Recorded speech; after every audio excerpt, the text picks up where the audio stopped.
Do you think you know everything about sexual health? Think again. We live in a world where misinformation is as prevalent as the air we breathe, and sexual health is no exception. Misconceptions about sexual health can lead to harmful consequences, affecting not only our personal lives, but also our relationships.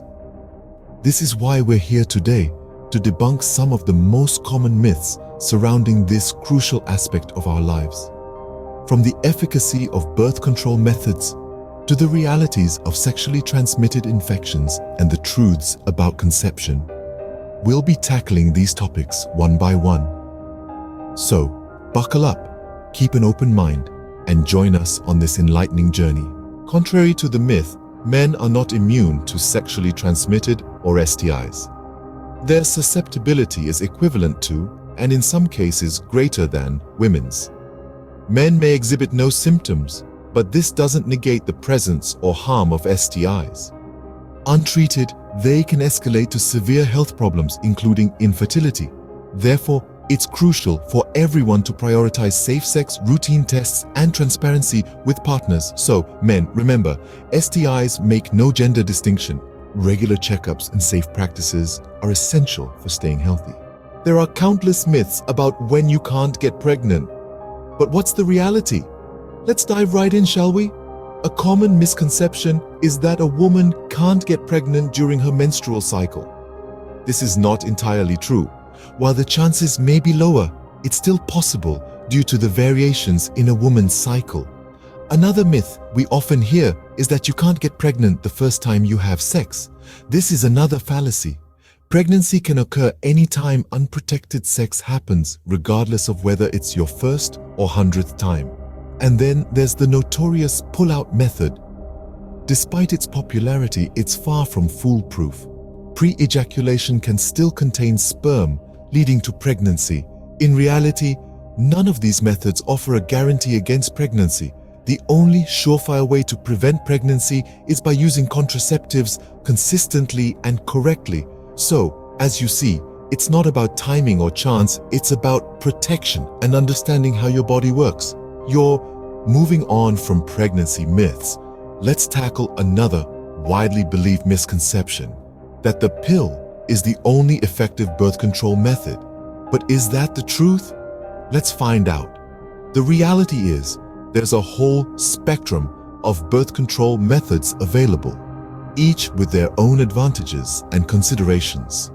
For starters, condoms are not only an effective method of preventing pregnancy, but also offer protection against sexually transmitted infections. Intrauterine devices, or IUDs, are long-term reversible contraceptives that can provide protection for several years.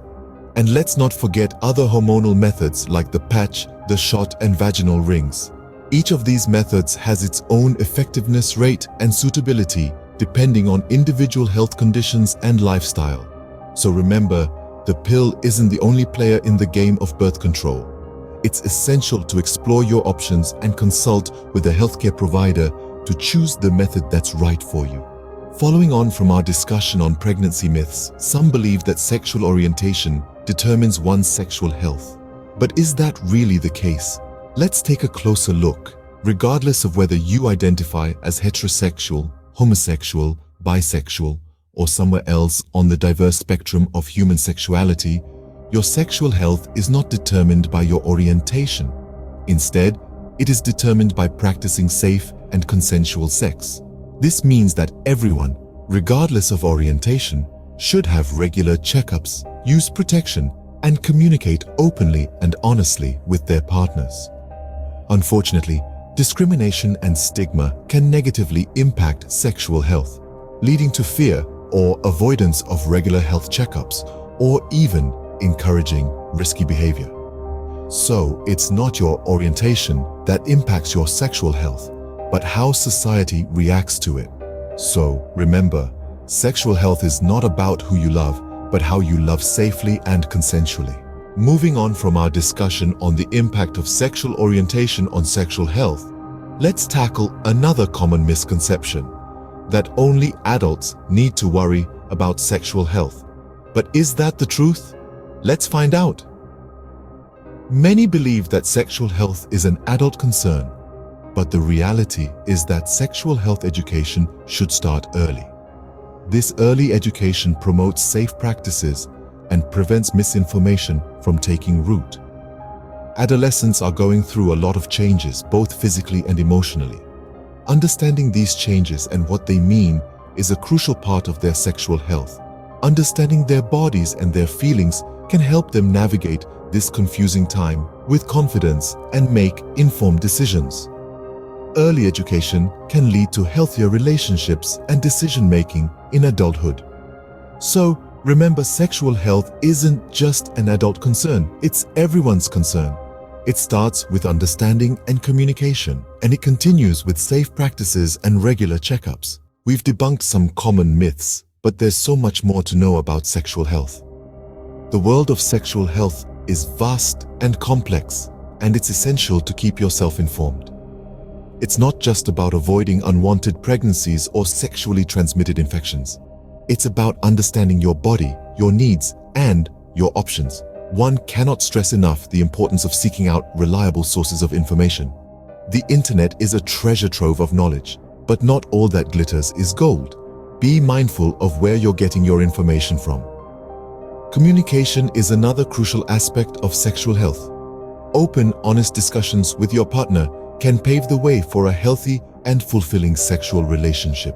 It's also important to have regular checkups to keep track of your sexual health. Remember, the first step to good sexual health is separating fact from fiction. So keep asking, keep learning, and most importantly, keep communicating.